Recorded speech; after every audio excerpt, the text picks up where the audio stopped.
leadership, sales, client relationships, and self-management.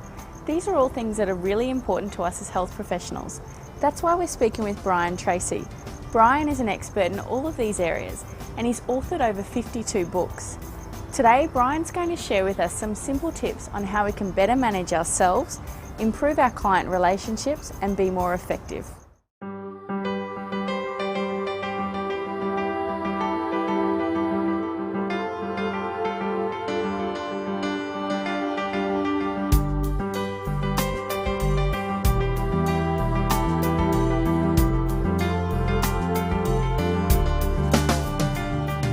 Today we're in San Diego. We're here speaking with Tracey. Brian, thank you so much for talking with us today.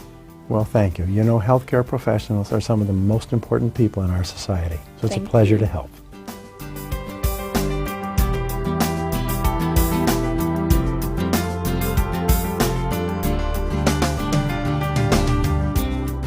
So you've spent all your years looking at what makes someone successful. Can you share with us a little bit about, can anyone be successful, do you think? Yes, it's very much like physical health.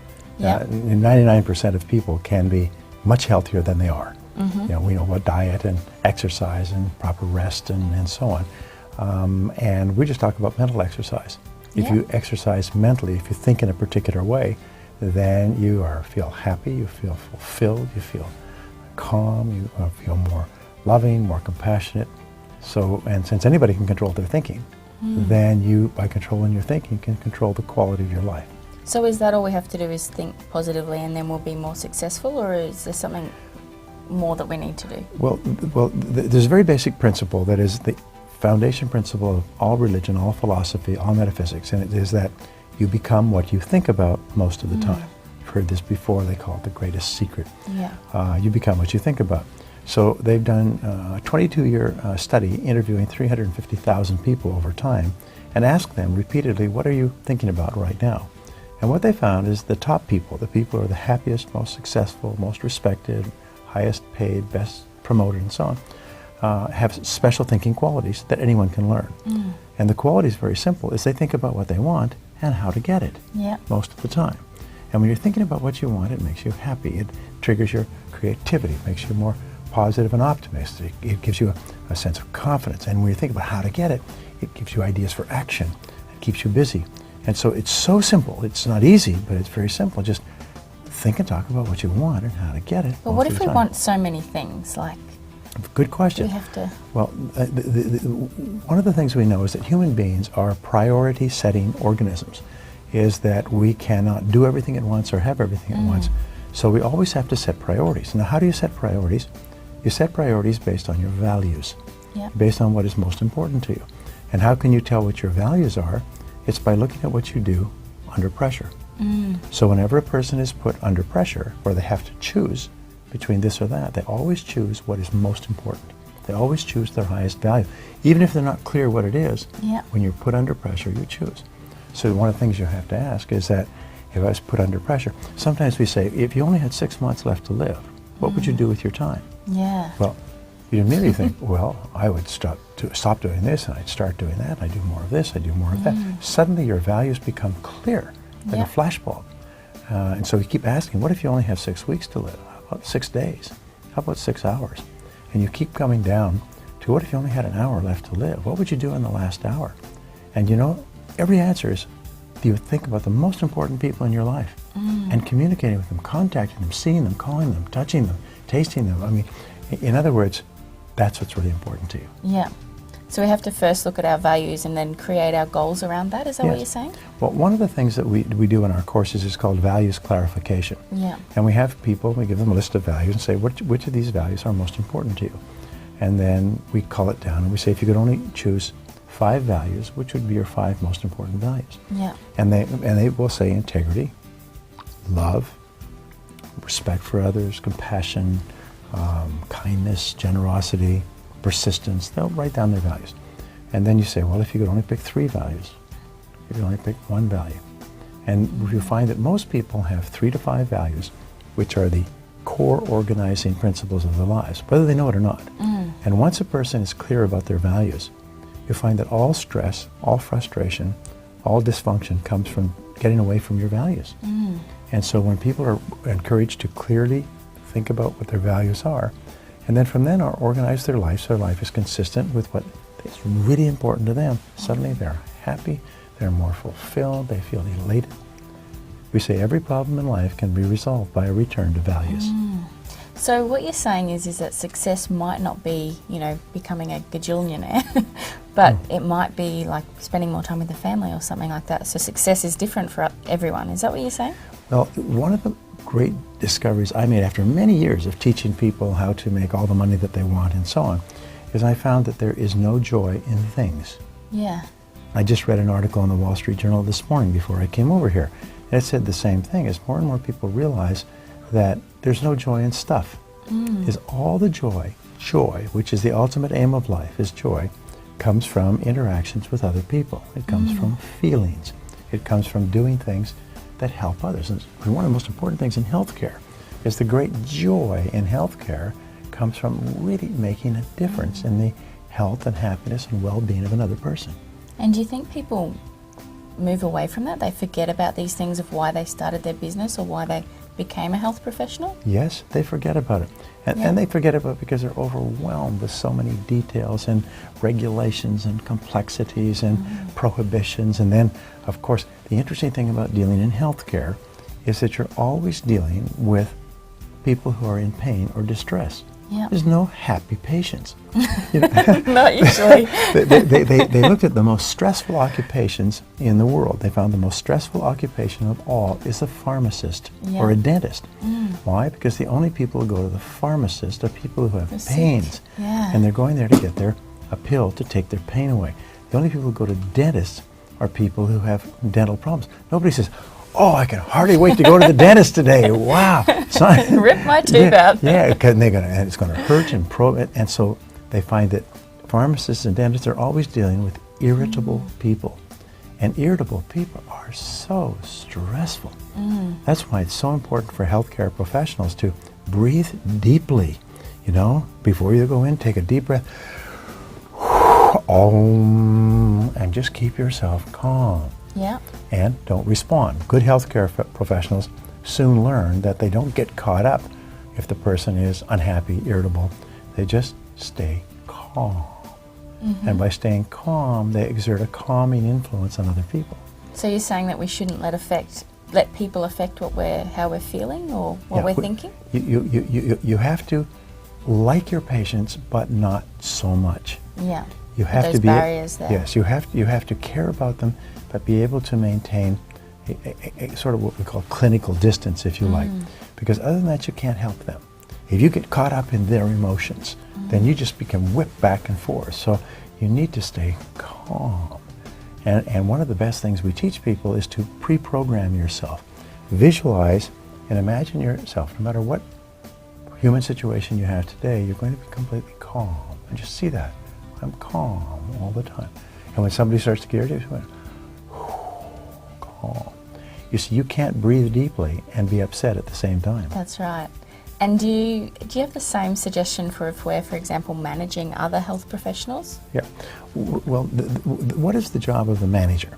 And I write and talk about this, including this morning, last night, all the time. Well, the answer is to get results. Yeah. Right? So therefore, the greatest, most important word is clarity. Is what results are we attempting to achieve? Because first of all, you can't hit a target that you can't see. Yep. And if you are working very, very hard to get the wrong result, then you're just going off track. The wrong way, yeah. So you have to ask, what results are we attempting to accomplish? Do we want for example, Peter Drucker says the role of the healthcare professional is to present society with one improved person.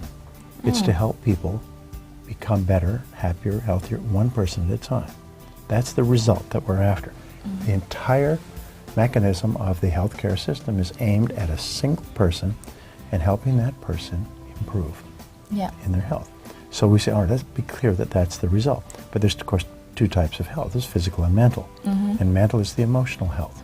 And that's why the very best healthcare professionals are very sensitive to the emotional well-being of their patients as well as the physical. And as well as themselves, do you think? Yes. Well, here's an interesting thing. It's called the boomerang principle. The boomerang is, You know, the joke in Australia, I think, is that what do you call a boomerang that doesn't come back? And you call it a stick. Well, the boomerang principle says whatever you do to someone else boomerangs back on yourself. It's one of the most important of all principles of human life. So therefore, if you express kindness to another person, or patience, or friendliness, or just don't say anything, or just remain calm, by expressing that outward, it comes back to you, and it makes you kindly, and it makes you calm, and it makes you feel good about yourself. And what about health professionals in their own, say, small business? So managing yourself is really important. What else is important to be successful in a small business that's there to help others?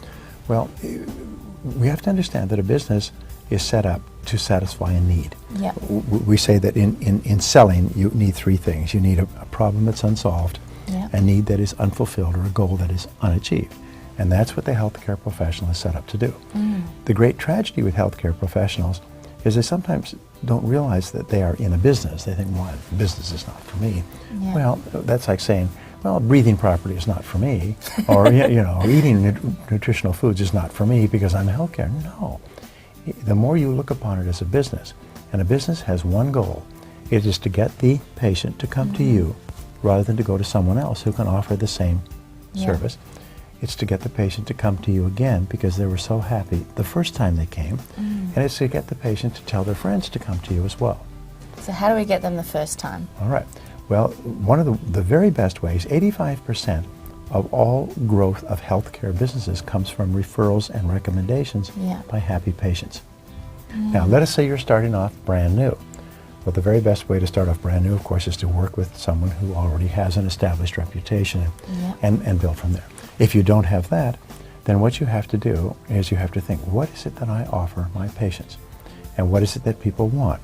Is they want kindly, prompt, efficient, friendly help and service. Irrespective of their particular ailment or need, they want to know that if they come there, you'll be kindly, prompt, efficient, friendly, warm. I go to doctors, as you get older, you get aches and pains in places you didn't know you had. And I can think of 2 or 3 doctors that I have worked with over the years, and they're wonderful people. They're warm, they're friendly, they're kindly, very good at what they do. But because of that, I would never think of going anywhere else. Yeah. And that's kind of relevant for people who are charging and people who aren't charging, so in the public service as well. Well, there is a big difference because if you're not charging, the whole dynamics are different. There's less competition. And unfortunately, where there's no competition, the overall level of quality declines. Where you are competing with other professionals to get them to come to your practice, well, you'd better be nice. That's right. It's like running a restaurant. I'm just working on a project now, which I'm really excited about. And it basically says that 90% of your success is by offering a great service. 95% of your success comes from offering a great service. And here's the key point. This is going to be the center point of this book, courses, seminars, tapes, because I really think it's important.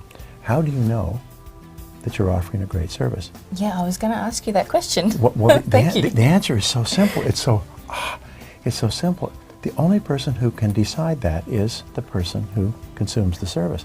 So the way you know is when your patient says, this is a great doctor. This is a great practice. This is a great experience. I'm so happy I came here. And do we just ask them, or do we get our receptionist to ask them, or do we get a survey, or? Well, one of the things you do is you sit down and you say, all right, every contact with a customer is a moment of truth. Telephone, coming in the door, the way that people are greeted, the way that you talk to them, smile, receive them. Every contact is a moment of truth that determines whether or not they feel, geez, this was a great service. So you sit down and you say, all right, just like you're going to plan a party. If we want this to be a great party, what are all the ingredients? If we want this to be a great experience for our patients, what do we need to do? And I work with companies and I'll say, what are the most important 2 impressions that you make? First and last. It's the first impression, last impression. What is the most powerful way to make a first impression? Is people who are uncomfortable, in pain, coming in, is to make them feel welcome, make them feel important. And how do you do that? You smile and you say, thank you for coming. Were you able to find a parking spot? Did you find the office okay?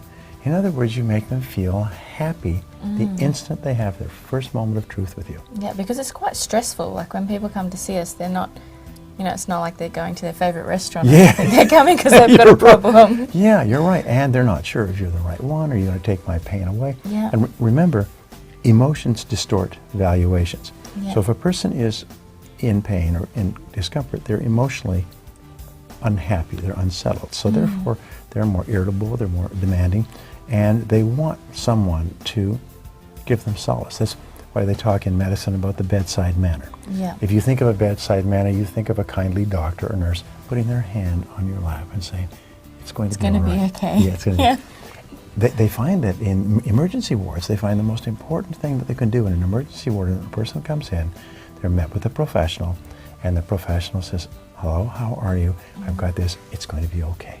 This has the greatest impact, because many times people go to an emergency ward with a really non-existent malady of some kind. So it's just telling them, it's going to be okay, we'll get to you right away. Yeah. Just please sit down here. Half of it is Calms you down. being reassured by a professional that I'm okay. And what about, say for example, if we're doing all of those things, we think we're offering a great service, our patients are coming back, but we're simply just not making any money. So it's something that we might not be able to continue doing. What suggestions do you have? Well, first of all, nothing that we've talked about up to now costs anything. It's all free. It's all merely a matter of the way that you approach people. So the greatest question, and this is called the ultimate question in business or medicine, is this question: is based on your experience with us, would you recommend us to others? Now, that's the most important of all questions. It is the core to the success of a medical practice. It determines how many patients you have, how many patient recommendations you get, how fast your practice grows, how much money you make, and so on. So based on your experience with us, on a scale of 1 to 10, would you recommend us to others?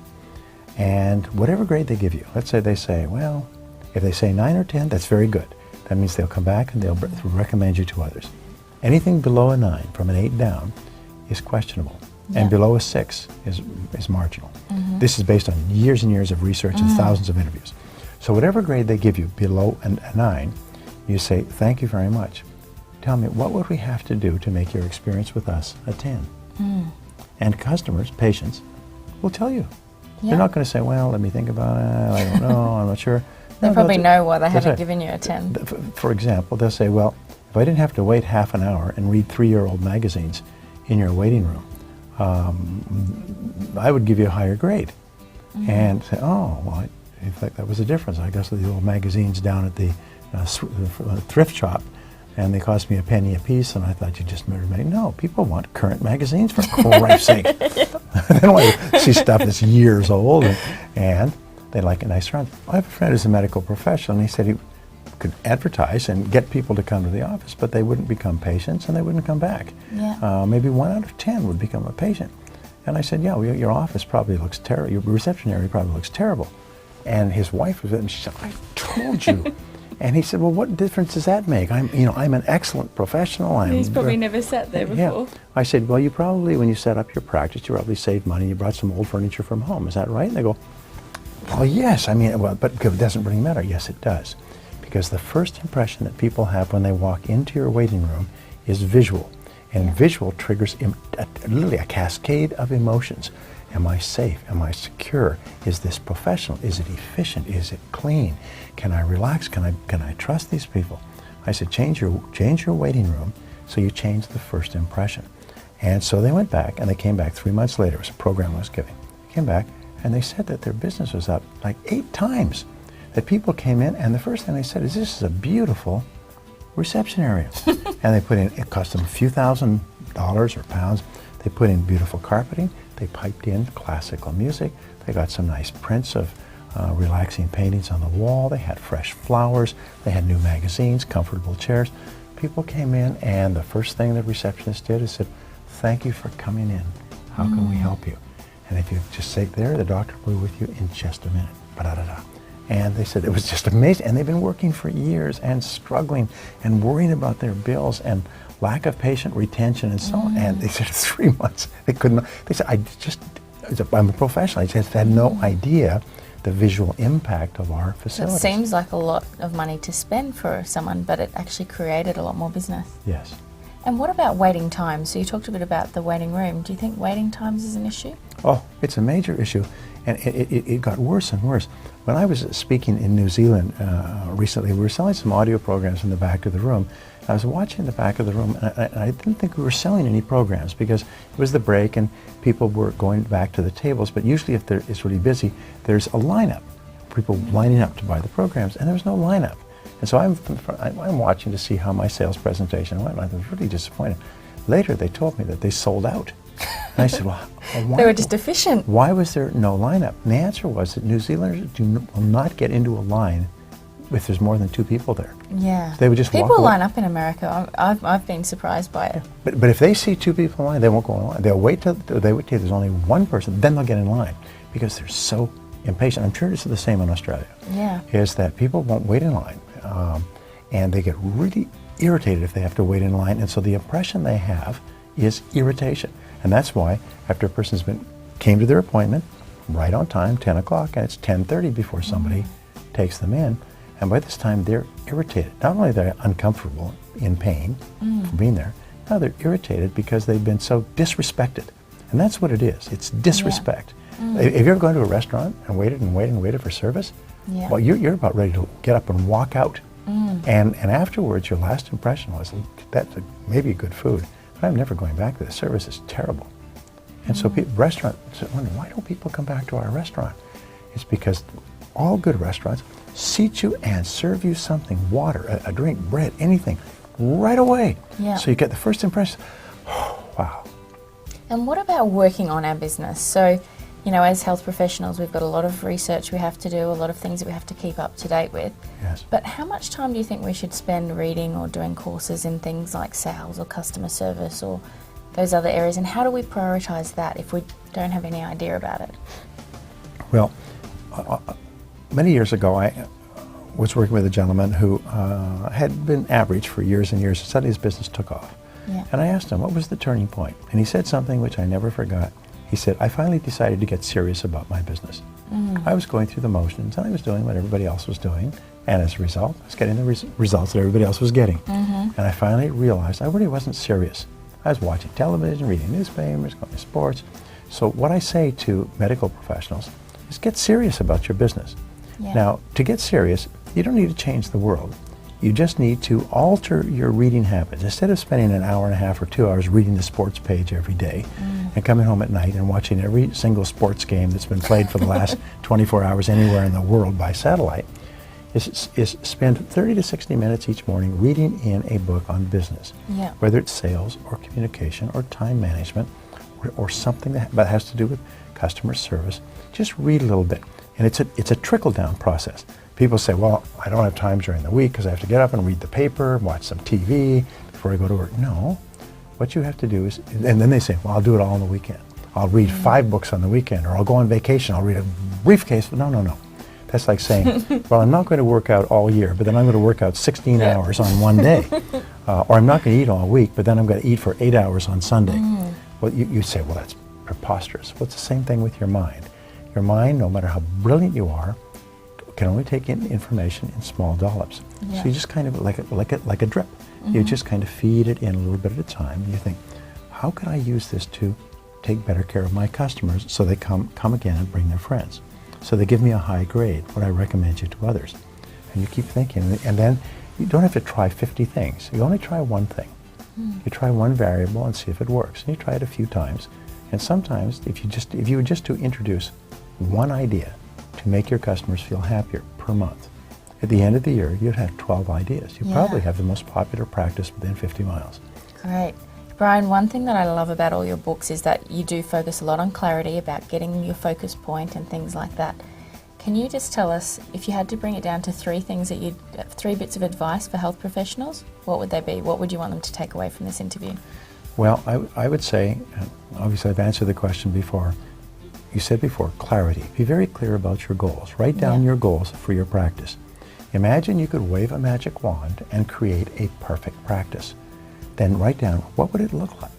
What would it be like from dawn to dusk? When you got there, what would people say? How would customers respond? What kind of staff would you have? What kind of income would you have? And so on. You can't hit a target you can't see. The very act of writing it down increases the likelihood of achieving it by about 10 times. Yeah. There's something miraculous that happens between the head and the hand when you write it down. 97%, by statistic, of health professionals have never done this. They've never sat down and written out an ideal description of their perfect practice. Right? Once you've done that, then you look over the list and say, if I could only accomplish one thing on this list, which one factor would make the greatest contribution to creating a wonderful practice?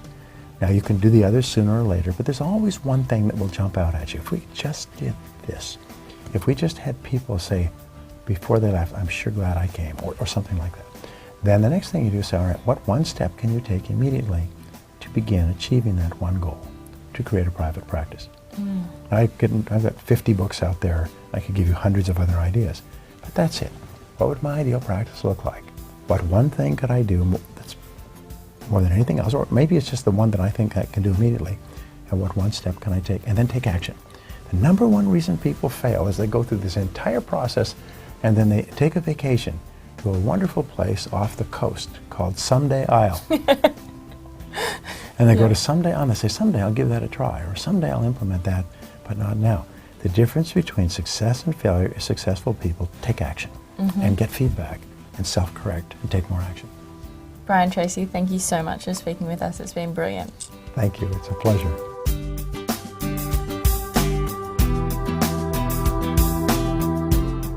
So as you can see, whether you're managing yourself, managing other people, or managing your business, Brian Tracey has a lot of the answers to help you succeed.